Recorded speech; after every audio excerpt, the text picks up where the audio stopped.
सकाळी काय बनवायचं हा प्रश्न आहे का? तर टेन्शन संपलं. आज आपण बनवणार आहोत सॉफ्ट, चविष्ट आणि अगदी झटपट तयार होणाऱ्या पोह्यांचा नाश्ता. एकदा हा रेसिपी ट्राय केलात तर रोज खावासा वाटेल. चला तर मग लगेच सुरू करूया. घरात काहीच नाही, भूक लागली आहे, तर आजची रेसिपी आहे तुमच्यासाठी परफेक्ट झटपट पोहे. तर झटपट पोहे नाही, पोह्यांचा नाश्ता.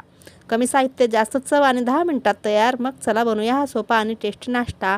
नाश्त्यात काहीतरी हलकं आणि हेल्दी खायचं आहे. मग ही रेसिपी पूर्ण बघा आणि आवडली असल्यास व्हिडिओला लाईक, शेअर, कमेंट जरूर करा. चॅनलला सबस्क्राईब नक्कीच करा.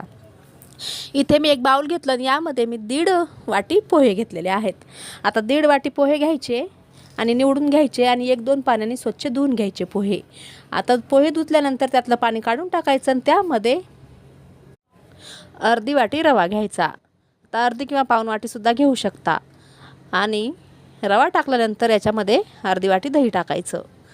आणि दही टाकल्यानंतर थोडेसे मी काळे तीळ टाकलेले आहेत आणि थोडेसे पांढरे तीळ आणि थोडे जिरे. आणि आता ज्या वाटीने मी दही टाकलं त्याच वाटीत थोडंसं पाणी घेऊन मी ते पाणी याच्यात टाकलं आणि 10 ते 15 मिनटं आपल्याला असंच ठेवायचं आहे भिजण्याकरिता, कारण आपण याच्यात रवा टाकलेला आहे. तर 10-15 मिनटानंतर तुम्ही 20 मिनटं पण ठेवू शकता जर वेळ असेल तर. 10-15 मिनटानंतर झाकण काढायचं आहे. बघू शकता रवा छान फुललेला आहे आणि पोहे पण छान मऊ झालेले आहेत. आता याला आपल्याला चवीनुसार मीठ टाकायचं आणि असं पीठ मळल्यासारखं मळून घ्यायचं. बघू शकता व्हिडिओ दाखवल्याप्रमाणे. आता मी याला पीठ मळल्यासारखं मळून घेतलं. आता याच्यात मी थोडीशी कोथिंबीर टाकली. आता इथे तुम्ही ना याच्यामध्ये थोडा कांदा किंवा तुम्हाला भाज्या टाकायच्या असतील जसं की शिमला मिरची, गाजर, पत्ताकोबी कापून तुम्ही टाकू शकता, पण मी ते फक्त कोथिंबीर टाकलेली आहे. आता इथे काय करायचं, एक चाळणी घ्यायची अशा प्रकारे, किंवा कशात पण तुम्हाला वाफायचं असेल तर तुम्ही वाफवू शकता. तर इथे मी चाळणी घेतली. चाळणीला थोडंसं तेल लावायचं आणि याच्या असं आपल्याला छोट्या छोट्या इडल्या बनवून घ्यायच्या, म्हणजे चपट्या करून घ्यायच्या. इडलीचा आकार द्यायचा आपल्याला याला हाताने. तर हे छोटं पण बनवू शकता, मोठं पण बनवू शकता, किंवा मी जसं बनवत आहे त्यानुसार पण बनवू शकता. आता इथे मी छोटे छोटे ना सर्व असं चपटे इडलीच्या आकाराचे असे बनवणार आहे. खूप छान नाश्ता होतो. आता पोह्यांचा नुसता पोहेच का करून खायचे, तर तुम्ही अशा प्रकारे पोहे आणि रव्याचा नाश्तासुद्धा करून खाऊ शकता. मी तर याला रवा पोह्याची मिनी इडली बोलते. तुम्ही काय बोलणार मला नक्की कमेंटमध्ये सांगा. तर इथे मी असं इडलीचा आकार याला सर्व देणार आहे.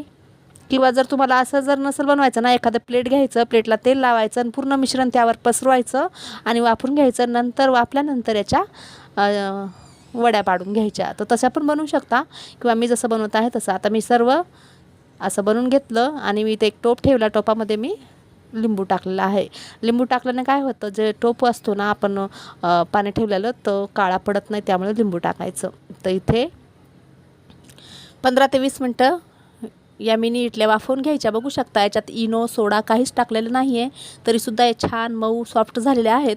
आता इथं थंड करून घ्यायचं. त्यानंतर इथे गॅसवर कढई ठेवायची. कढईमध्ये अर्धी पळी तेल टाकायचं. आता हा नाश्ता तुम्ही कमी तेलातसुद्धा बनवू शकता. 1 चम्मच, अर्धा चम्मच तेलातसुद्धा बनवू शकता. तर इथे मी तेल टाकून घेतलं. थोडासा हिंग टाकायचा, मोहरी जिरे टाकायचे, हळद टाकायची, तडतडू द्यायचं. थोडासा कढीपत्ता टाकायचा आणि तडतडू द्यायचा. आता इथे तुम्ही ना 1-2 मिरच्या पण कापून टाकू शकता, पण मी चटणी बनवणार आहे हिरवी, तीच मी या इडलीसोबत खाणार आहे, त्यामुळे मी इथं मिरची वगैरे टाकणार नाही. फक्त थोडीशी मी लाल मिरची पावडर टाकलेली आहे. तर तुम्हाला टाकायची तर टाका, किंवा स्किपही करू शकता. बघू शकता किती सॉफ्ट झालेल्या आहेत बघा. तर आता या वाफवून घेतलेल्या मिनी इडल्या याच्यात टाकायच्या आणि छान अलटीपलटी 1 ते 2 मिनटं फ्राय करून घ्यायच्या. तर अशा प्रकारे तुम्ही हा एकदम सोपा आणि हेल्दी नाश्ता घरच्या घरी बनवून खाऊ शकता.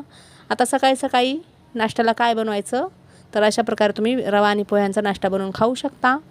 आता पोह्यांपासून नुसते पोहेच नाही, तर असा नाश्ता तुम्ही बनवून बघा आणि मला कमेंट बॉक्समध्ये सांगायला विसरू नका. आता 1-2 मिनटानंतर 1-2 मिनटं मी झाकण ठेवून थोडंसं याला कमी आचेवर थोडंसं फ्राय करून घेतलं. आता आपण वाफवून घेतल्या होत्या ना या इडल्या, तर तुम्ही वाफवलेल्यासुद्धा चटणीसोबत खाऊ शकता, किंवा अशा प्रकारे तडका देऊनसुद्धा खाऊ शकता. आता इथे थोडीशी मी वरतून कोथिंबीर टाकली आणि थोडे तीळ टाकायचे. तर अशा प्रकारे ही मिनी इडली, रवा आणि पोह्यांची मिनी इडली रेसिपी रेडी झालेली आहे. आता याला मी घेणार आहे प्लेटमध्ये. तर मी हिरवी चटणी आधीच बनवली होती, त्याची रेसिपी मी नाही शेअर केली. तर आता मी इथे प्लेट घेतलेला आहे. प्लेटमध्ये मी चटणी घेतलेली आहे, हिरवी चटणी, आणि तुम्ही सॉससोबत पण खाऊ शकता किंवा नुसते पण खाऊ शकता. तर इथे प्लेट घेतलं, प्लेटमध्ये ह्या सर्व इडल्या घ्यायच्या आणि आता मी तुम्हाला पुढं तोडून पण दाखवणार आहे.